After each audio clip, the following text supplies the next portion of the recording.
महाराज की जय. सद्गुरु बालासाहेब महाराज की जय. ब्रह्मपुत्र रंगनाथ महाराज की जय. शांती ब्रह्म एकनाथ महाराज की जय. दासबोध दशक 10 समास 7 सगुण भजन निरूपण पान क्रमांक 386. अवताराधिक ज्ञानी संत सारासार विचारे मुक्त त्याचे सामर्थ्य चालत कोण्या प्रकारे. समर्थ सांगतात की अवतारादी तसेच इतर ज्ञानी संत वगैरे ज्यांनी अवतार घेतले ते आणि ज्ञानी संत हे जे आहेत त्यांनी सार असार विचाराने काय झालेले आहेत तर मुक्त झालेले आहेत. तरी त्यांच्या सामर्थ्याचा परलय येत असतो. हे कसे काय. आता जे ज्ञानी संत आहेत, ज्यांनी अवतार घेतलेले आहेत, ज्यांनी सार असार विचार करून मुक्त झालेले आहेत, तरी त्यांच्या सामर्थ्याचा प्रत्यय येत असतो. सामर्थ्याचा प्रत्यय येत असतो. हे कसे काय होते ते बघायचे. आता त्याचा हे जे आहेत संत महात्मे त्यांचा प्रत्यय कसा येतो हे आपल्याला बघायचे. कारण हा काय केलेला आहे, इथं प्रश्न घेतलेला आहे. हे श्रोत्यांची आशंका पाहता प्रश्न केला निका सावध होऊन ऐका म्हणे वक्ता. आता श्रोत्यांची शंका आहे ती अत्यंत योग्य आहे की जे अवतारी पुरुष आहेत, जे संत महात्मे आहेत, ते पण आपल्यासारखे सामान्यच होते. पण त्यांनी काय केलेलं आहे, सार आणि असार विवेक, जो विवेक आहे त्याचा अंगीकार केला आणि त्या विवेकाच्या द्वारे त्यांनी मोक्ष प्राप्त करून घेतला. असे जे महान संत आहेत त्यांचं सामर्थ्याचा प्रत्यय येत असतो. तो कसा येतो अशी शंका घेतलेली आहे. मग ती अत्यंत योग्य आहे. समर्थ म्हणतात शंका बरोबर आहे. तेव्हा आता सावध होऊन या शंकेचे उत्तर ऐकावे असे वक्ता म्हणत आहेत. जी शंका घेतली ना त्या शंकेचं समाधान आता करत आहेत की त्यांचा प्रत्यय येतो. पण कसा येतो. प्रत्येकालाच वाटतं ना ज्ञानी पुरुष आहेत बाबा, पण ते ज्ञानी पुरुष कसे जाणावे, त्यांचा अनुभव कसा येईल आम्हाला की हे ज्ञानी आहेत, त्यांचा प्रत्यय आम्ही कसा जाणायचा, असं प्रत्येकाला वाटतं ना. ती शंका घेतली आणि त्याचं समाधान आता समर्थ सांगत आहेत. ज्ञानी मुक्त होऊन गेले मागे त्याचे सामर्थ्य चाले, परंतु ते नाही आले वासना धरुणी. ज्ञानी लोक मुक्त होतात.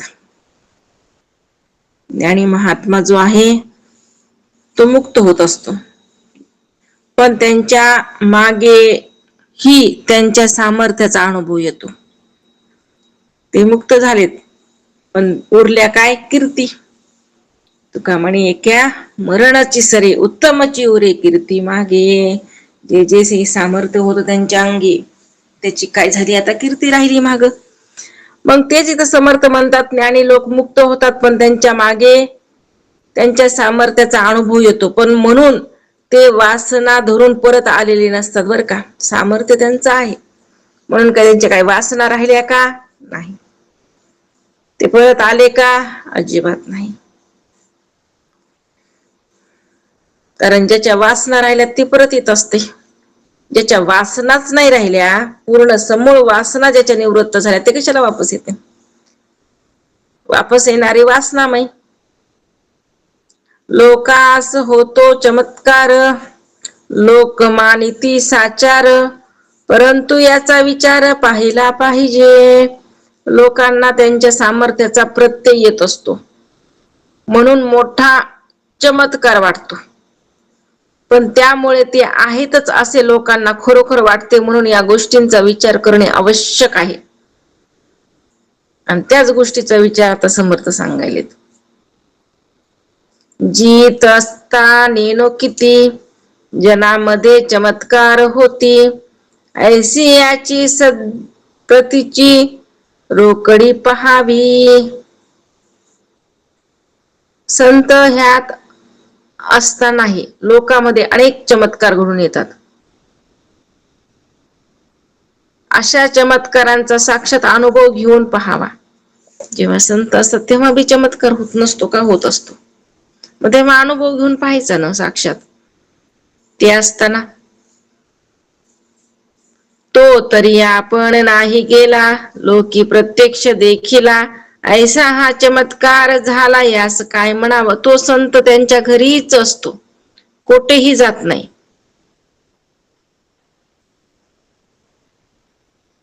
तरी सुद्धा दुसऱ्या ठिकाणी लोकांनी त्याला प्रत्यक्ष पाहिलेले असते. असा हा चमत्कार होतो, त्याला काय म्हणावं. आता ते घरीच असतात, पण घरी असून पण काही जणांना बाहेर दुसरीकडे बघितलेलं असतंय. हे असं कस काय, असा चमत्कार कस काय होतो, याला काय म्हणायचं. तरी हा लोकांचा भावार्थ, भाविका देव यथार्थ.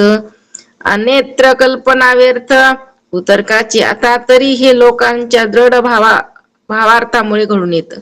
कशामुळे घडत असतं, कारण तर लोकांचा भाव तसा असतो म्हणून. येथे भाव तेथे संत, जेथे भाव तेथे संत, याच अर्थाने लोकांना प्रत्यय येत असतो. म्हणून आपला भाव कसा आहे, शुद्ध आहे का, आपला भाव नेका आहे का भगवंताच्या ठिकाणी, का आपला भेसळीचा भाव झालाय, का आपल्या भावामध्ये अजून काही काही मिक्स झाले, भाव एकत्रच आलेला आहे का विखुरलेला आहे, हे तपासणं गरजेचं आहे. भावाला महत्व आहे, जसा भाव तसा देव प्राप्त होणार आहे. म्हणून लोकांच्या दृढ भावार्थामुळे घडून येते काय, की संतांवर भावच तेवढा होता. म्हणून इथं पण आहेत असं वाटतंय आणि घरी पण आहेत असं प्रत्यय येत असतो. कशामुळं, केवळ भावामुळं बरं का. तेथे भाव तेथे संत, जेथे भाव तेथे देव, याचा अर्थाने लोकांचा प्रत्यय येत असतो. येथे दुसरे तर्क किंवा कल्पना करणे व्यर्थ आहे. आवडे ते स्वप्ने देखिले, तरी काय तेथून आले. मना आलतेने आठविले, तरी द्रव्य का दिसे. आपल्याला मनापासून जे आवडतं ना, ते आपल्याला स्वप्नात दिसत असतं. समर्थ सांगतात, स्वप्नात काय दिसतं, जे आपल्याला मनातून आवडतं ते स्वप्नामध्ये येत असतं. बाहेरून कोठून थोडंच ते आलेलं असतं स्वप्नामध्ये, नाही, मनातूनच आलेलं असतं. जे आवडीचं असतं ते मनात बसतं आणि ते स्वप्नामध्ये येत असतं, असं समर्थ सांगायला लागलेत.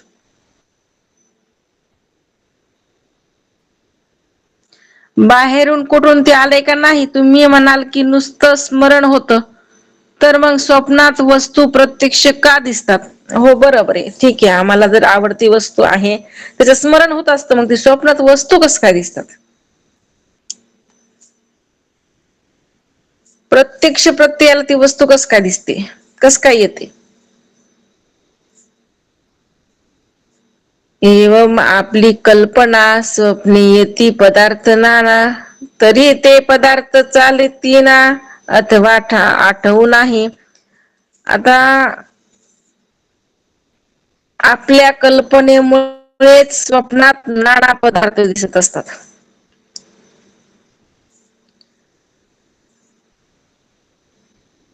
पण ते पदार्थ व्यवहारात उपयोगी पडतात का, पडतात. स्वप्नात जे जे दिसले ते जागृतीतल्या व्यवहारात काही कामी आलंय का आतापर्यंत, इथून पुढे येणार आहे का, नाही येणार ना. स्वप्नातलं स्वप्नात, स्वप्नातलं थोडं जागृतीमध्ये येणार आहे, येणार नाही. म्हणून स्मरण झालं म्हणून ते दिसतात हे पण खरं नाही बरं का. स्वप्नाचं स्मरण झालं, हंडा दिसला सोन्याचा, आलाय का समोर, नाही ना. त्याचं स्मरण झालं पण त्याचे प्रत्यक्ष पदार्थ समोर आहे का, नाही. कल्पनेमुळे स्वप्नात नाना पदार्थ दिसले, पण ते पदार्थ व्यवहारात उपयोगी पडत नाही. स्मरण झालंय नुसतं त्या पदार्थाचे, पण ते समोर खरे आहेत का, स्पष्ट दिसतात का, तर नाही. येथे तुटली आशंका, ज्ञातास जन्म कल्पू नका. उमजे ना तरी विवेका बरे पहा, येथे शंकेचे निरसन झाले. ज्ञात्याला जन्म आहे अशी कल्पना करूच नका. आणि पुरुषाला कशाचा जन्म आला? जन्म नाही रे अनिका.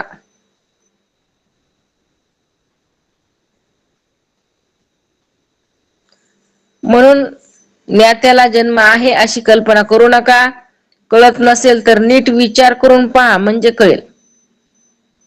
ज्ञानी मुक्त होऊन गेले, त्याचे सामर्थ्य उगे चाले. काजे पुण्य मार्ग चालिले, म्हणून या ज्ञानी मुक्त झालेले असतात. ज्ञानी पुरुष जे आहेत ते मोक्षाला मुक्त झालेले असतात. तरी पण त्याच्या सामर्थ्याचा आपोआप प्रत्यय येत असतो. ते मुक्त झालेले असतात, पण त्यांनी केलेले जे काही सामर्थ्य आहे त्याचा प्रत्यय काय होत असतो? येतच असतो. कारण त्यांनी पुण्य मार्गाचे आचरण केलेले असते. आपण पाहतो ना, अनेक संतांचे आपण काय करत असतो, जे सामर्थ्यांच्या गोष्टी पाहतो ना, ऐकतो ना त्यांचे विचार.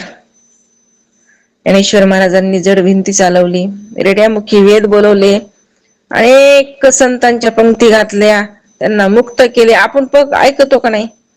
त्याच्यावर आपला दृढ विश्वास आहे का नाही? आहे ना. म्हणून त्यांच्या सामर्थ्याचा आपोआप काय होत असतो? प्रत्यय. कारण ते ज्ञानी मुक्त असतात. का बरं त्यांच्या सामर्थ्याचा आपोआप प्रत्यय येत असतो? त्याचं कारण पण सांगितलं. कुणाचाही प्रत्यय येत नसतो. ज्यांनी पुण्य मार्गाचं आचरण केले ना, त्यांच्या सामर्थ्याचा आपोआप प्रत्यय येत असतो.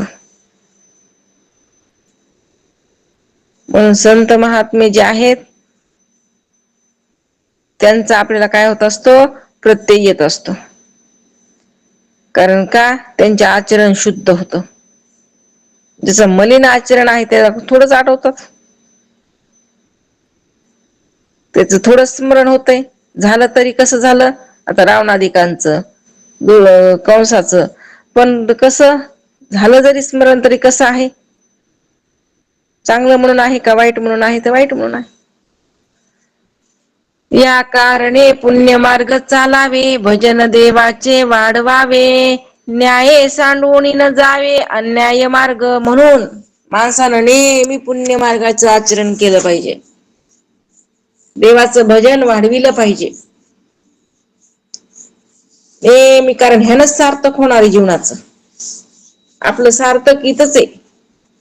बाकी इकडं कितीही तुम्ही या दुनियादारीमध्ये कमवलं तरी त्याला सार्थक होणार नाही. तात्पुरता वाबा आहे बस. म्हणजे ते बी तोंडावरच, माघारी तर नाहीच. कारण दुनियाची रीतच तशी. म्हणून त्या विषयामध्ये का गुंतायचं? का त्या विषयाच्या पाठीमागे लागायचं? बरं, किती विषय भोगलं म्हणजे सुख भेटणार आहे? किती विषय भोगले म्हणजे मोक्ष भेटणार आहे? विषय कसे येत? तुच्छ आहेत ना. मग का त्या विषयाच्या नादी लागायचं? असं मनाला समजायचं आपल्या आपल्या. कारण विषयाच्या मागे लागणारं मन आहे, इंद्रियाला घेऊन पळणार विषयाकडे मन आहे. म्हणून त्या पहिले मनाला रोकावं लागल, म्हणजे इंद्रिय सैरावैरा धावणार नाहीत. पण आपण मनाला रोखण्याचा प्रयत्न करत नाही, इंद्रियाला रोखण्याचा प्रयत्न करतो. कसं जमन तसं? मन पुढे पळाले मग इंद्रिय त्याच्या मागे जाणारच झाले. म्हणून पहिले इंद्रियावर ताबा, आपलं मनावर ताबा, मग इंद्रिया आकळण्याची गरज नाही, आपोआप आकळतात. मनरूपी एकदम जे आहे त्याला जर पकडलं, मनरूपी बाळाला एकदा आपल्या ताब्यामध्ये घेतलं की झालं. म्हणले बाकीच ताब्यामध्ये घेण्याची गरज नाही. ते आपोआप, बाकीची इंद्रिय आपोआप येत असतात.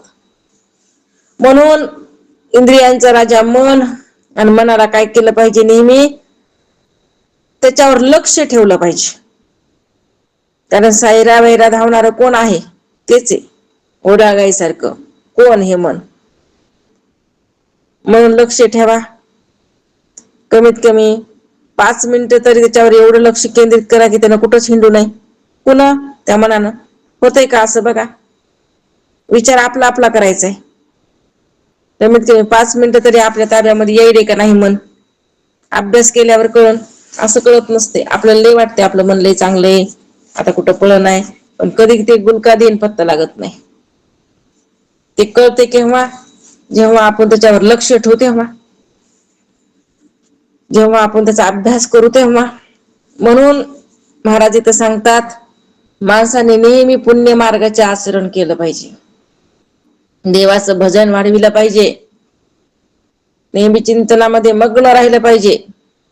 हे मन इथंच मरत असते. मन मरण्याचं ठिकाण एवढंच आहे बरं का, बाकी मन कुठंच मरू शकत नाही. ते मरून राहते कुठे, इथंच. म्हणून न्याय सोडून अन्याय मार्गाने त्यानं कधीही जाऊ नये. प्रत्येकानं आचरण शुद्ध असावं आणि अन्यायाचा मार्ग कधीच काय करायचं नाही, धरायचं नाही. तिकडे जायचं बी नाही, नाही तर पतन झाल्याशिवाय राहत नाही. नाना पुरुष चरणे करावी, नाना तीर्थाटने फिरावी, नाना सामर्थ्य वाढवावी, वैराग्य बळे. म्हणून त्यांनी काय केलं पाहिजे, नाना पुरुष चरणे करावीत, नाना तीर्थक्षेत्र हिंडवून देवदर्शन करावं, वैराग्याच्या योग्य नाना प्रकारचे सामर्थ्य संपादन करावं. जर एका ठिकाणी न राहता गमन केलं पाहिजे, या तीर्थाला त्या तीर्थाला, आहे की नाही. वैराग्य अंगावर बांधलं पाहिजे.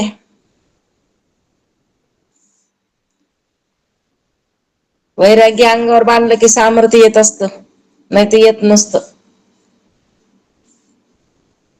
निश्चय बैसे वस्तूकडे, तरी ज्ञान मार्गेची सामर्थ्य चढे. कोणी एक एकांत मोडे, ऐसी न करावे. आपल्या ब्रह्मत्वाचा निश्चय दृढ झाल्यानेही ज्ञान मार्गाने अंगी सामर्थ्य चढते. जर आपला ब्रह्मभाव दृढ असेल, निश्चयात्मक ब्रह्मभाव प्रगटला की ज्ञान मार्गाचं सामर्थ्य हे चढत असतं अंगावर. सामर्थ्याच्या मागे लागून ज्ञान प्राप्तीसाठी आवश्यक असलेल्या एकांत मात्र भंगू देऊ नये. ज्ञान प्राप्तीसाठी आवश्यक काय आहे, तुमचा एकांतवास. आणि ते कधीच काय करायचं नाही म्हणजे भंगू द्यायचं नाही.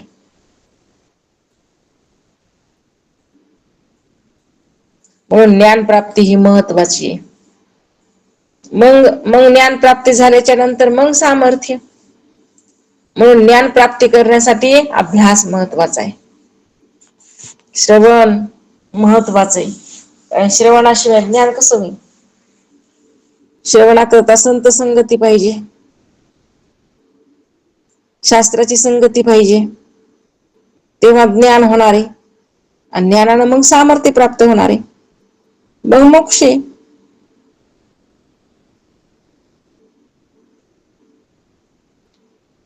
एक गुरु एक देव, कोठे तरी असावा भाव, भावार्थ नसता वाव सर्व काही. समर्थ म्हणतात, एक गुरु किंवा एक देव यापैकी कोठेतरी एक निष्ठ भाव असावा.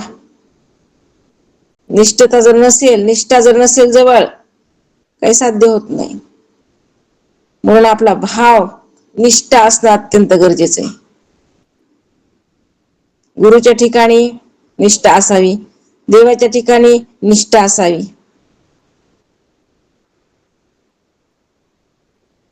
जर आपली निष्ठा जर नसेल, निष्ठावंत पुरुष असला पाहिजे.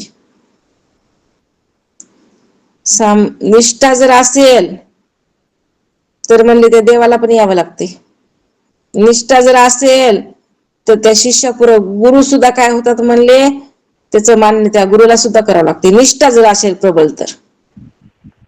रामकृष्ण हरी. निष्ठावंत भाव भक्ताचा स्वधर्म, निर्धार हे वर्म चुकू नये. रामकृष्ण हरी. म्हणून निष्ठावंत भाव असला पाहिजे साधकाचा.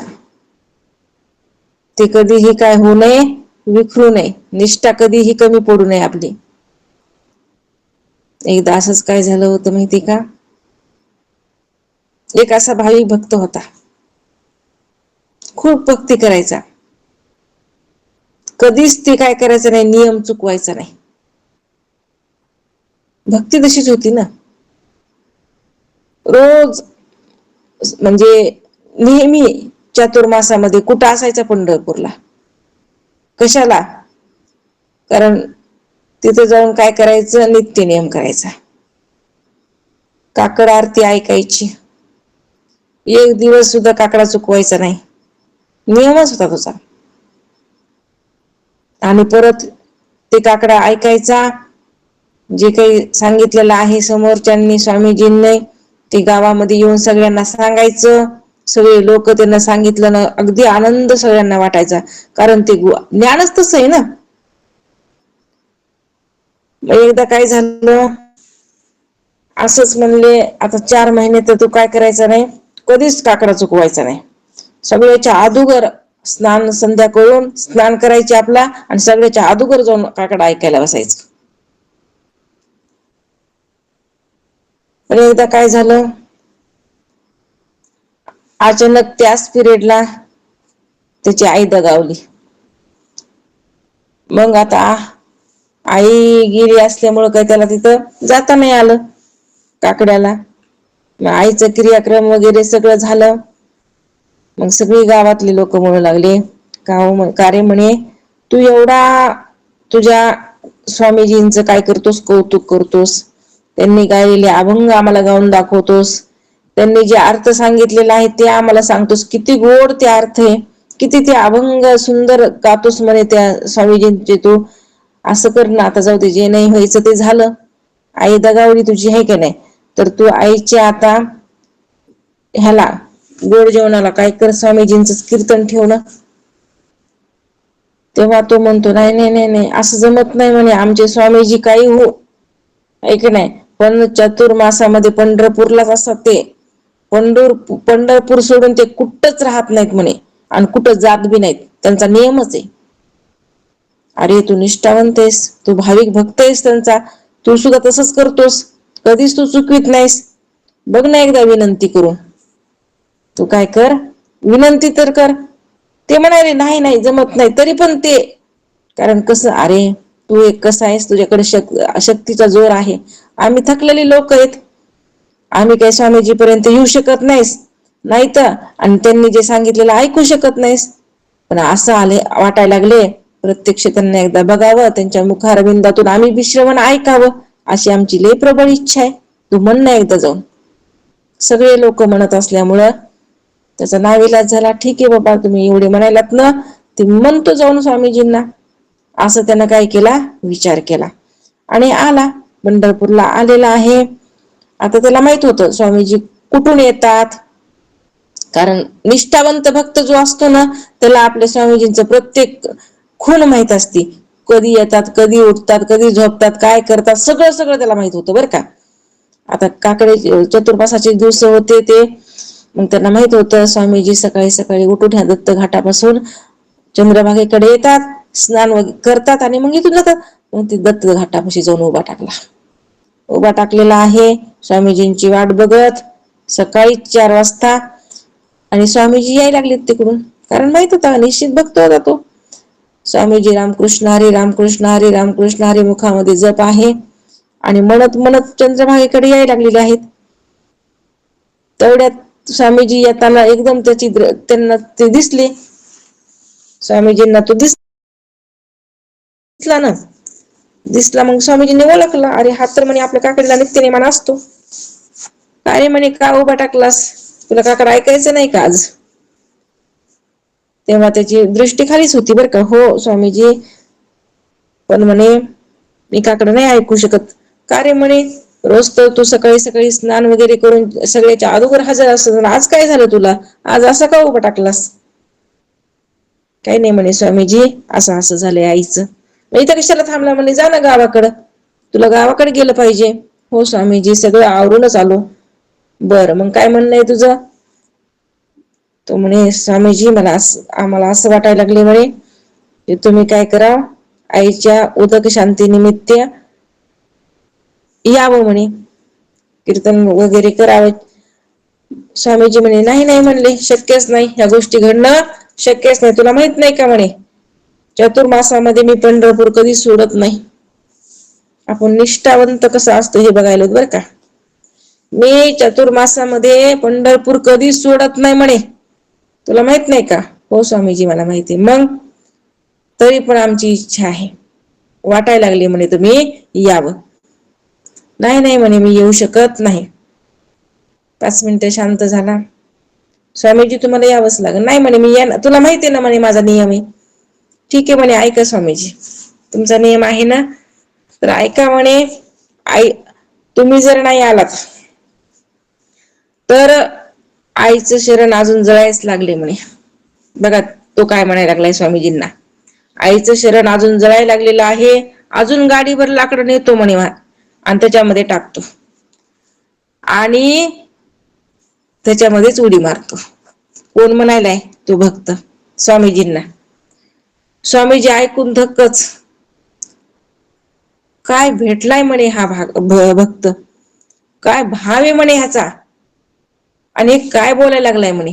स्वामीजी मनामध्ये विचार करू लागले, काय म्हणे देवा, असे बी भक्त असतात म्हणे, अशी बी निष्ठावंत असतात म्हणजे, काय ह्याची निष्ठा आहे, आणि अशी बी भेटायला पाहिजेत बरं का जीवनामध्ये येऊन.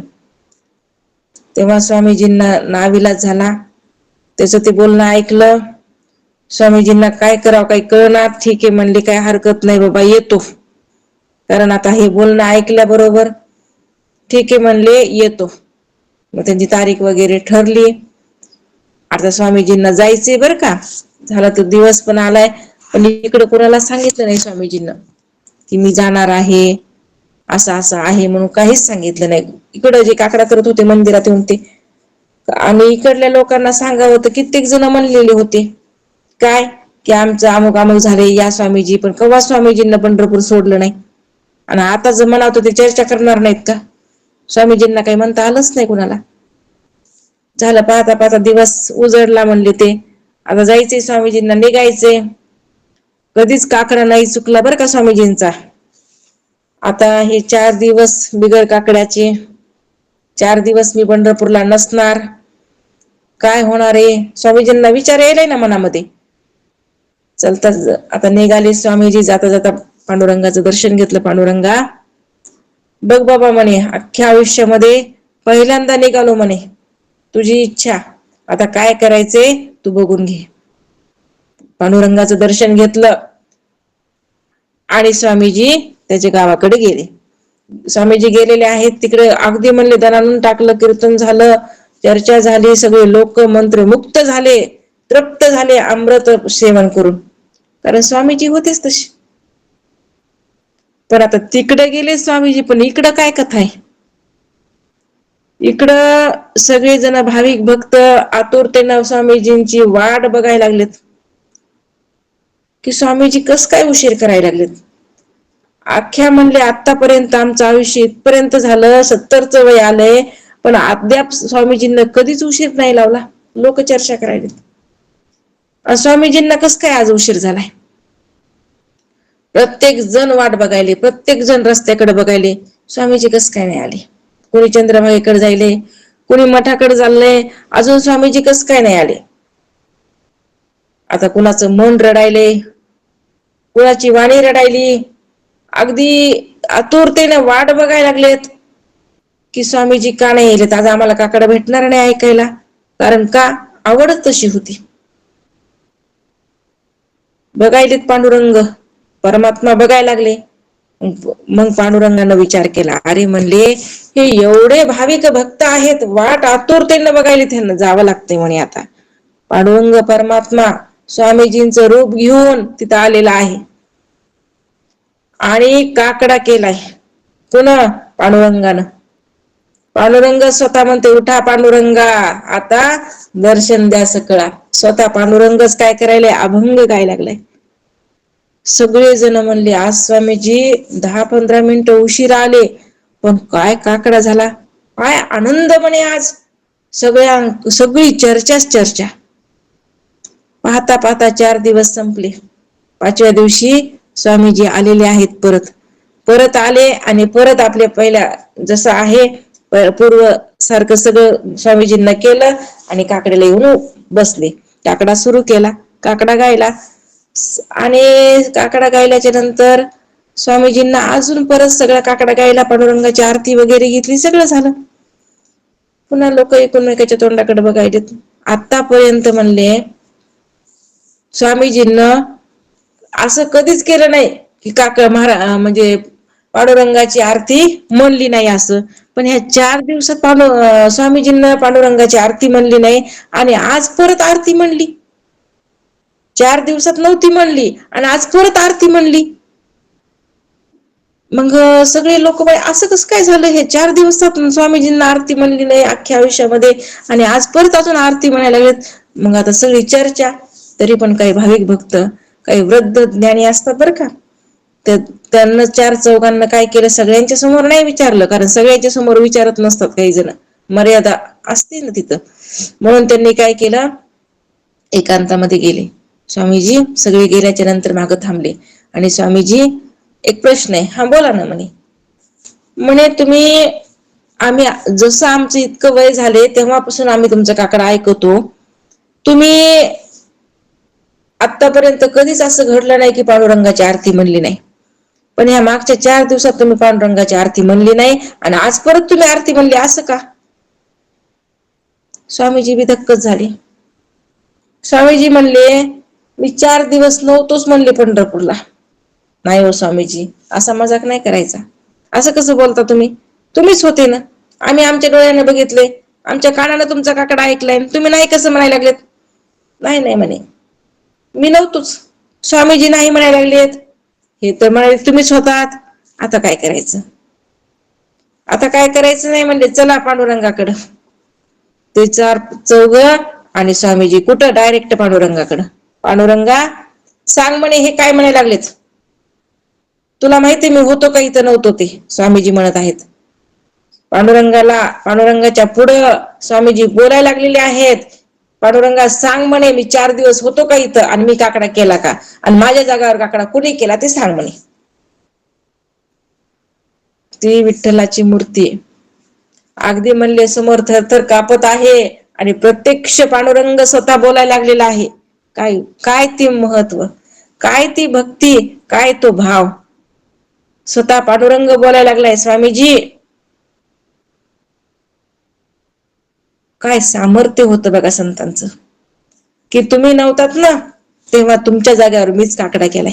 कोण म्हणत आहे? जगाचा मालक म्हणायला लागलाय, पांडुरंग परमात्मा म्हणायला लागलाय की तुम्ही नव्हतात ना तेव्हा मी तुमच्या जागेवर काय केलेलं आहे? काकडा केलेला आहे. ते स्वामीजी कोण होते? दुसरं कोणी नाही, हे बंकट स्वामी होते. आपण त्यांची जी भजनी मालिका पाहतो ना, हे बंकट स्वामी होते आणि ह्या बंकट स्वामींचा हा चमत्कार बघा, त्यांची तुम्ही चरित्र वाचून. म्हणून संतांचे चरित्र अवश्य वाचलं पाहिजे, खूप बोध भेटत असतो. आपण पाहू लागलो निष्ठा कशी, त्या भक्ताची निष्ठा होती म्हणून स्वामीजींना जावं लागलं, आणि स्वामीजी गेले म्हणून त्यांच्या महागारी काय करावं लागलं? पांडुरंग परमात्माला येऊन काकडा म्हणावा लागला. हे सामर्थ्य आहे संतांचं. पण त्याच्याकरता एकनिष्ठ भाव सुद्धा तसाच लागतो. कधीच काही हो, ऊन असो, पाऊस असो, सर्दी असो, खोकला असो, ऐक नाही, दुखणं असो, बहाणा असो, पण कधी पंढरपूर सोडलं नाही. आपल्याला तर फक्त बहाणा लागतो कोणत्याही गोष्टीचा. थोडासा बहाणा असला की झाला, आपली पोथी बंद. नाही नाही, असं झालं. कुठे निष्ठा, कुठे भाव? म्हणून काय झाला पाहिजे? जागृत केला पाहिजे. आपण आपला भाव आपणच जागृत केला पाहिजे, आणि होत असते केल्यावर. म्हणून हेच बघायचं होतं की एकनिष्ठ भाव कसा असतो. म्हणून एक गुरु किंवा एक देव यापैकी कोठेतरी एकनिष्ठ भाव असला पाहिजे बरं का. गुरुच्या ठिकाणी ठेवा, देवाच्या ठिकाणी ठेवा, पण एकनिष्ठपणा असणं अत्यंत गरजेचं आहे. असा एकनिष्ठ भाव नसेल ना तर सर्व काही व्यर्थ आहे. पांगू द्यायचा नाही भाव, एकवटायचा. काही हो, त्याच रूपामध्ये सगळं बघायचं. म्हणून एकनिष्ठ भावाला काय केलेलं आहे? महत्व इथं दिलेलं आहे. निर्गुणी ज्ञान झाले, मनोनी सगुण अलक्ष केले, तरी ते ज्ञाते नागवले दोहीकडे. निर्गुणाचे ज्ञान झाल्यावर जर सगुणाकडे दुर्लक्ष केलं, काय म्हणतात बघा, ऐका. निर्गुणाचं ज्ञान झालंय आणि जर म्हणले सगुणाकडे दुर्लक्ष केलं तर ते ज्ञाते दोन्हीकडून नागवले जातात. म्हणून निर्गुणाचं झालं म्हणजे सगुणाला सोडायचंय का? नाही सोडायचं, नाही तर दोन्हीकडून जाते म्हणले. इकडलं बी लागत नाही हाताला आणि तिकडलं बी लागत नाही हाताला, ना आजकाल हे लय चाललंय. म्हणून काय करायचं नाही, सगुणाकडेही दुर्लक्ष करायचं नसतं. निर्गुणाची तर प्राप्ती करून घ्यायचीच, पण सगुणालाही सोडायचं नाही. नाही भक्ती नाही ज्ञान, मध्येच पैसावला अभिमान, मनोनिया जप ध्यान सांडूच नये. समर्थ सांगतात, धड भक्ती नाही, धड ज्ञान नाही. मधल्यामध्ये अभिमान मात्र भरपूर वाढतो, कारण आम्ही निर्गुण आहोत. निराकार परमात्मा आहे मी, असा काय झालेला आहे मनामध्ये भाव केलाय. मग कशाला काय करायचं, सगुणाची भक्ती मीच देव म्हणल्यावर कशाला करायची. म्हणून म्हणले असं नसावं. इथं अहंकार वाढत असतो. इथं काय होत असतो, अहंकार वाढत असतो. मग कुठलंच राहत नाही ना इकडलं ना तिकडलं. इधर न उधर बीच में आदर अशी अवस्था होत असते. म्हणून मधल्या अभिमानाला मात्र भरपूर वाढ केव्हा होते, जर म्हणले धड भक्ती बी नाही धड ज्ञान बी नाही, कळतच नाही. मला वाटतंय मी निर्गुणाला पावलो काय की, पण कशाच ह्याला कळत नाही. इतकं सोपं आहे का डायरेक्ट निर्गुण प्राप्त होणं. म्हणून सगुणाचे जप ध्यान इत्यादी सोडूच नाही बरं का. इथं सांगत आहे समर्थ, जरी तुम्हाला निर्गुणाची प्राप्ती करायची असेल ना, तर सगुणाला अजिबात सोडायची नाही. त्याचं जप त्याचा ध्यान इत्यादी कधीच सोडायचं नाही, ते करत राहायचं. त्या योगानेच ते काय होणार आहे, त्याच्या जोरावर ते निर्गुण सुद्धा आपल्याला प्राप्त होणार आहे. सांडील सगुण भजनासी, तरी तो न्याता परी अपेशी. सांडील सगुण भजनासी, तरी तो न्याता परी अपेशी. म्हणून या सगुण भजनासी सांडूची नये. समर्थ सांगतात, जो कोणी सगुण भजनाचा त्याग करतो ना, आता काय गरज आहे सगुण भजनाची, मला काही गरज नाही. काय करायचंय आता, काहीच करायचं नाही. आता सगळं काय करायचं, सोडायचं. आता मी कोण आहे, सच्चिदानंद स्वरूप परमात्मा आहे. सगुणाला सोडलं, आता मी निर्गुण आहे. पण निश्चय झालाय का बाबा तुझा, तू मूक म्हणायला सच्चिदानंद, पण खरंच तुला देहभाव प्रगट नाही का तुझा. तू सगळ्याला सोडलंस का, आता तुला तू एकटाच वाटायला लागलास का, देहारहित स्थिती तुझी झाली आहे का. आणि हो माझी स्थिती झाली, आता मी निर्गुण आहे असं म्हणणारा कधी निर्गुण होत असते का. अहो, जर अवस्था एकदा प्राप्त झाली ना, देहावर नसतो तो. देह भान पूर्ण त्याचा हरपलेला असतं. अजिबात त्याला इकडचा वावच नसतो. आणि इथं उगाच मोठेपणा, हो मला प्राप्त झालंय आणि मी आता निर्गुणच आहे आणि मला ज्ञानच झालंय, ऐक नाही, हे गप्पा आहेत नुसत्या. आपलं अज्ञान आपण उघडं करून दाखवायला लागलो. जर आपण स्वतःला ज्ञानी समजत असतो ना, हा मी निर्गुणाची प्राप्ती झाली, मी सच्चिदानंद स्वरूप परमात्मा आहे, मला काही करण्याची गरज नाही, आता मी ज्ञानी झालो. अरे म्हणले, तू तुझ्या मुखानच तुझं अज्ञान उघडं पाडायला लागलास. ज्ञानी लोक कधीच म्हणत नसतात मला ज्ञान झाले. ज्ञानी लोक कधीच म्हणत नसतात मी आता काय झालो, मला काही करण्याची गरज नाही. ज्ञानी लोक कधीच म्हणत नसतात. जे अज्ञानी, म्हणून तो उतर पाण्याला खळखळाट, जे अज्ञानी असतात ना, त्यांचंच असते मग हे चाललेलं. म्हणून विचार महत्वाचा आहे बरं का. म्हणून जो कोणी सगुण भजनाचा त्याग करतो ना, तो न्याता जरी असला तरी ईश्वराच्या राज्यात त्याच्या कृपेच्या अभावी तो अपयशी ठरतो. कारण ईश्वराची कृपा पाहिजे ना. ईश्वराच्या राज्यात म्हणले, कारण राज्य ईश्वराचं आहे, आणि त्याच्या कृपेच्या अभावी त्याची कृपाच झाली नाही तर तो अपयशी ठरत असतो. जरी तो न्याता असला तरी, ज्ञान जरी झालं तरी ईश्वराची कृपा नाही प्राप्त करून घे, म्हणजे कृपेला तो काय झाला नाही पात्र, अभाव आहे ना तिथं. कारण ईश्वराला सोडलंय ना त्यानं, सगुणाला सोडलंय ना त्यानं. म्हणून म्हणले अपयशी ठरत असतो तो. म्हणून काही झालं तरी स्पष्ट शब्द तिथे सांगत आहेत, सगुण भजन कधीच सोडायचं नाही. जरी तुम्हाला निर्गुण प्राप्त झालं तरी सगुणाला सोडायचं. बघा ना संत महात्म्यांचं आचरण तुम्ही, दुसरीकडे कशाला बघायचं. कधी सोडलंय का त्यांनी देवाला, पांडुरंगाला सोडलं का, तुकोबारायांना शेवटपर्यंत, का ज्ञानेश्वर महाराजांना कुणी सोडलं. मग आपण का सोडायचं, ऐक नाही, आपण का सगुण भक्ती सोडायची, अजिबात सोडायची नाही. नाहीतर म्हणले हे बी नाही प्राप्त होत ते बी प्राप्त होत नाही, अशी अवस्था, मग नरकवास. कारण का अभिमान आहे ना तिथं, अभिमानी अशी गर्भवास म्हणले का नाही. म्हणून अभिमान यायचा, म्हणून अहंकाराचा वारा नको म्हणले. अहंकार लांब, पण वारा बी नको म्हणलेत. म्हणून सगुणाला सोडलं की अहंकार येत असतो बरं का, म्हणून सोडायचं नसते. शब्दज्ञानी, शब्दामध्ये नुसतं ज्ञान असतंय आणि त्याला वाटते माझं काम झालं काय की. ज्ञान कुठे शब्दात अजून उतरलं बी नाही खाली, नुसतं वाणीतच आहे. गडी तर उतरलंच नाही. उतरून पुन्हा पचावं लागतंय, संपुष्टात यावं लागतंय, मुरून संपुष्टात यावं लागते. ह्याच तर शब्दातच असते. आणि ह्याला वाटते मला काय झालंय की काय प्राप्त झालंय की काय नाही की. काहीच नाही, तुला शब्दातच आहे, फक्त फक्त पाठांतर झाले. आणि ते तू काय करायलास, शब्दामध्ये म्हणून दाखवायलास, बाकी झालंय काय. मग असे शब्द ज्ञानी वाहतात बरं का. असे शब्द ज्ञानी महाराज म्हणले काय होतात, ब्रह्म राक्षस बनत असतात. स्पष्टता दिली बरं. पंढरपूरमध्ये एक समोर झाड होतं म्हणले अदुगरा, आणि त्या झाडाला 4 फांद्या होत्या. त्या झाडाला 4 फांद्या होत्या. 3 जणांच्या 3 फांद्या, 1 फांदी रिकामी होती. त्या तिघांची चर्चा, अरे आपण ह्या झाडाला पूर्ण व्यापलंय, पण 1 फांदी रिकामी आहे. प्रत्येकाची आपली 1 फांदी पक्की झाली म्हणले, पण आता ह्या फांदीवर येणार कोण, विचार चालला त्यांचा. त्या तिघा राक्षसाचा, ब्रह्म राक्षस होते बरं का ते. तेव्हा त्यातलं एक जण म्हणतंय, कारण ब्रह्म राक्षस म्हणजे कसे ज्ञानी, म्हणजे ज्ञान होतं ना शब्दामध्ये.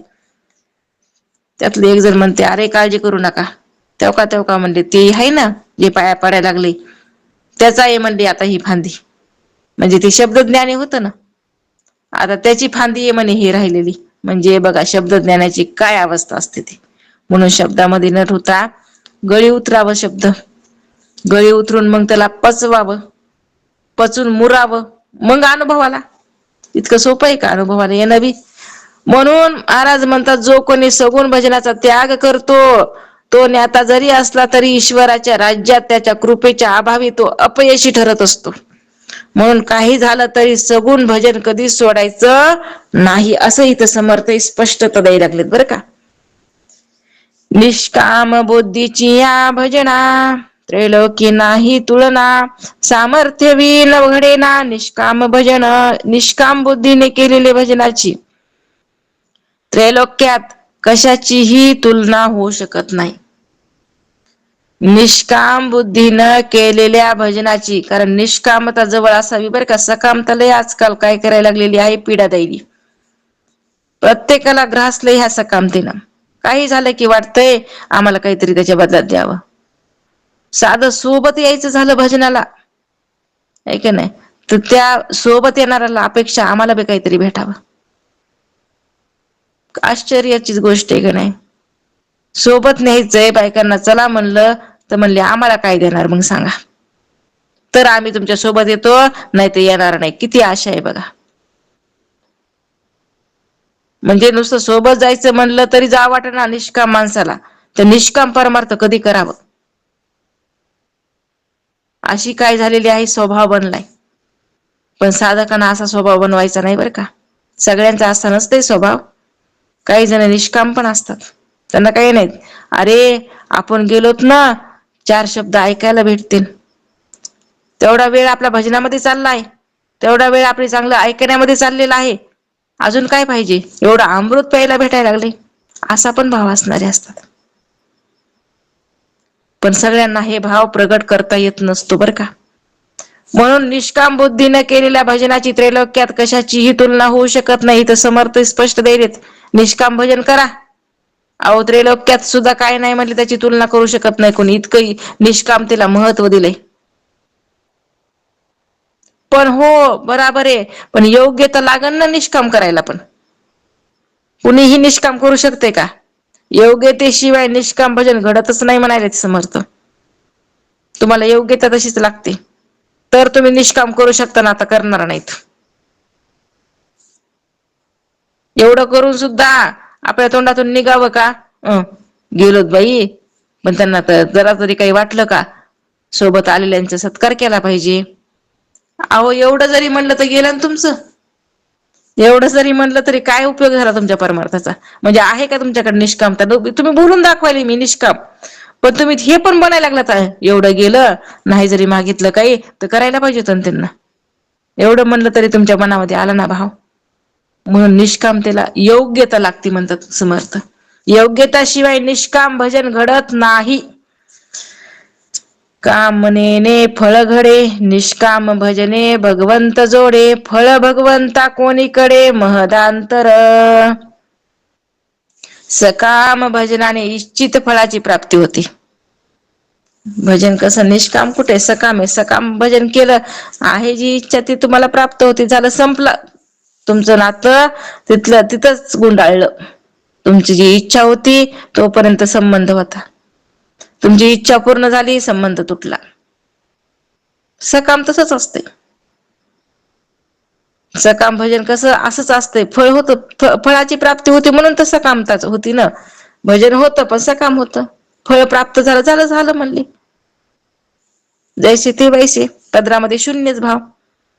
पण निष्काम भजनाने प्रत्यक्ष भगवंताची प्राप्ती. निष्कामता जर असेल सकामताच तू काय व्हायली तिथं लेवल व्हायली. पण निष्कामतानं काय व्हायला लागले म्हणले तर निष्कामतानं त्या भगवंताच्या डोक्यावर वज होत असते आणि त्या भगवंताची प्राप्ती होत असते. भगवंताची आपण सेवा करतो भक्ती करतो जर आपण इच्छा जर देव प्रसन्न कारण तरी इच्छा मागायला लागलाय आणि देतो ना बाबा. काय पाहिजे ते देतो. पण जर निष्काम जर असेल ना भगवंत चिंतेमध्ये पडत असतो. हे काहीच माग नाही. हे काहीच माग नाही. आता ह्याला काहीतरी द्या. काय काय करावं लागणार आता ते देव काय करते विचार करत असते. कारण ती मागं नाही ना काही. मग त्याला काय करावं लागते त्याला जाऊन भेटावंच लागते देवाला. म्हणून निष्कामतेचं फळ एवढं मोठं सांगितलंय. म्हणून निष्कामता महत्वाची. अख्ख्या जीवनामध्ये येऊन माणसाला काय करावं निष्काम भजन करावं. सकामता सोडावी निष्कामतेकडे भर द्यावं. शुल्लक फल प्राप्ती आणि साक्षात भगवंताची प्राप्ती यात कुठे मोठे अंतर आहे का नाही बघा. शुल्लक म्हणले फलप्राप्ती. अहो काय करतात त्या नाशिवंताला घेऊन. तात्पुरतं सुख देणारे ना ते. नाशिवंत तुम्ही महागायला लागली असं कर देवा तसं कर देवा तसं कर देवा. अरे बाबा काय करतो नासक्याला घेऊन ते नासच पावणार आहे. शाश्वत भगवंताची प्राप्ती करून घे ना. भगवंताची प्राप्ती कुठं ते नासक फळ कुठं ह्याची काही बराबरी होती का. कशाला सकामतेमध्ये पडायला लागला. देणं सोडणं जे प्रारब्धाच्या आधीन सोडणं सगळं. मग प्रारब्ध करून घ्यावा माणसानं. कारण प्रारब्धात जेवढं आहे तेवढंच होणार आहे घडणार आहे. भगवंताचं जर तुम्ही सारखं चिंतन केलं ना असलं प्रारब्धात दुःख पण त्याच्यावर त्या प्रारब्धाचं दुःख भोगण्याची ताकद बी तोच देते. मग सहज माणूस भोगत असते दुःख. कारण का त्याची शक्ती आहे ना. काही वाटत नाही माणसाला किती दुःख आलं तरी. पण तिथे निष्कामता पाहिजे बरं का सकामता नाही. मग बघा निष्कामतेमध्ये आणि सकामतेमध्ये जमीन आसमानचा फरक सांगितलाय. कारण निष्कामतेने भगवंताची प्राप्ती सकामतेने इच्छा केलेली फळ भेटणार. मग काय पाहिजे तुम्हाला बघा. कशाची इच्छा करायला तुम्ही बघा. नासक्याची इच्छा करत असेल तर नासकच भेटन. नाना फळे देवापाशी आणि फळ अंतरी भगवंतासी या कारणे परमेश्वरासी निष्काम भजावे. सकाम भजनाने देवाकडूनच नाना प्रकारची फलप्राप्ती होते. सकाम भजन असेल तर. पण त्यामुळे भगवंत दुरावतो लक्षात राहू द्या. सकामता जर असेल ना तर भगवंता काय व्हायलाय आपल्यापासून दूर चाललाय. जवळ येईना झालाय. म्हणून सकामता बाजूला ठेवा. भगवंत जर हवा असेल ना तर त्यासाठी निष्काम भावनेने त्याचं भजन करावं. म्हणून तर नामदेव महाराज म्हणायचे लाखोळी मी देवाला रोजच्या रोज वाहतो त्याच्या चरणी समर्पित करतो. एवढं 1,00,000 वेळा रोज नाम घ्यायचे नामदेव महाराज. 1,00,000 वेळा नाम घेऊन भगवंताच्या चरणी समर्पित करत होते. होते का बघा आपल्याला 1,00,000 10 तरी हजार होते का बघा. निष्काम भजनाचे फळ आगळे, सामर्थ्य चढे मर्यादा वेगळे, तेथे बापुडी फळे कोणीकडे. निष्काम भजनाचे फळ अलौकिक आहे. त्याने त्या अंगी अमर्याद सामर्थ्य बांधते. कशाला? निष्काम केलं. निष्कामतेनं काय होतं? अमर्याद सामर्थ्य प्राप्त होतं. त्यामुळे इतर क्षुद्र फळाची काय किंमत आहे त्याच्या पुढं? निष्कामतेमध्ये सामर्थ्य प्राप्त होते. म्हणून इथं समर्थ म्हणतात, अरे क्षुद्र फळाची कोण इच्छा करते? भक्त जे मनी धरावे, ते देवे आपणची करावे, तेथे वेगळे भावावे, न लगे कदा. भक्ताने जे जे मनात धरावे ते देव स्वतःहूनच करतो, न मागता न सांगता. तुम्हा घड येते अंतर, कळ येते अंतर. न सांगता त्याला कळत असते. हा, म्यूट करा, म्यूट करा. कारण त्याला सांगायची सुद्धा गरज नाही. न सांगता तुम्हा कळो येते अंतर, विश्वे विश्वंभर परिहारची न लगे. म्हणून भक्ताने जे जे मनात धरावे ते ते देव स्वतःहूनच करतो. त्याला सांगण्याची सुद्धा गरज नाही. निष्कामतेचं फळ आहे. निष्काम भजन केल्यावर जे नाही ते भेटते. पण याला निष्काम करायला तर म्हणजे निष्काम करावं तर वाटलं पाहिजे ना, मोबदला पाहिजे ना. तेथे वेगळेपणाची भावना धरून महाराज म्हणतात, तेथे वेगळेपणाची भावना धरून प्रार्थना वगैरे करावी लागत नाही. काहीच भावना धरायची नाही. फक्त सगळं समर्पण करायचं त्या भगवंताला, अनन्य भावाने सगळं समर्पित करायचं आणि रात्र आणि दिवस त्याचे चिंतन करायचं निष्काम भावनेनं. काहीच कमी पडत नाही. तुमचा संसार एक नंबर होणार, परमार्थ तर होणारच होणार, पण त्याच्यासोबत संसार सुद्धा एक नंबर होणार आहे. कारण का? हे फळ निष्कामतेचं असतं बरं का. असं राहिलेला विषय उद्या. अवधूत चिंतन. श्री गुरुदेव दत्त सच्चिदानंद सद्गुरुनाथ महाराज की जय. सद्गुरु मागीर महाराज की जय. सद्गुरु बालासाहेब महाराज की जय. ब्रह्मपुत्र रंगनाथ महाराज की जय. शांती ब्रह्म एकनाथ महाराज की जय. जय हो महाराज. ओम पूर्णमद पूर्णमिदं पूर्णात् पूर्णमुदच्यते पूर्णस्य पूर्णमादाय पूर्णमेवावशिष्यते. मनोबुद्धि अहंकार चित्तानि नाहं, न च श्रोत्रजिह्वे न च घ्राणनेत्रे न च व्योमभूमिर्न तेजो न वायु. चिदानन्दरूप शिवोऽहं शिवोऽहं. न च प्राणसंज्ञो न वै पञ्चवायु, न वा सप्तधातुर्न वा पञ्चकोश, न वाक्पाणिपादो न चोपस्थपायु. चिदानन्दरूप शिवोऽहं शिवोऽहं. न मे द्वेषरागो न मे लोभमोहो, मदो नैव मे नैव मात्सर्यभाव. न धर्मो न चार्थो न कामो न मोक्ष. चिदानन्दरूप शिवोऽहं शिवोऽहं. न पुण्यं न पापं न सौख्यं न दुःखं, न मन्त्रो न तीर्थ न वेदा न यज्ञाः. अहं भोजनं नैव भोजन न भोक्ता. चिदानन्दरूप शिवोऽहं शिवोऽहं. न मे मृत्युशङ्का न मे जातिभेद, पिता नैव मे नैव माता न जन्म, न बन्धुर्न मित्र न गुरुनैव शिष्य. चिदानन्दरूप शिवोऽहं शिवोऽहम्.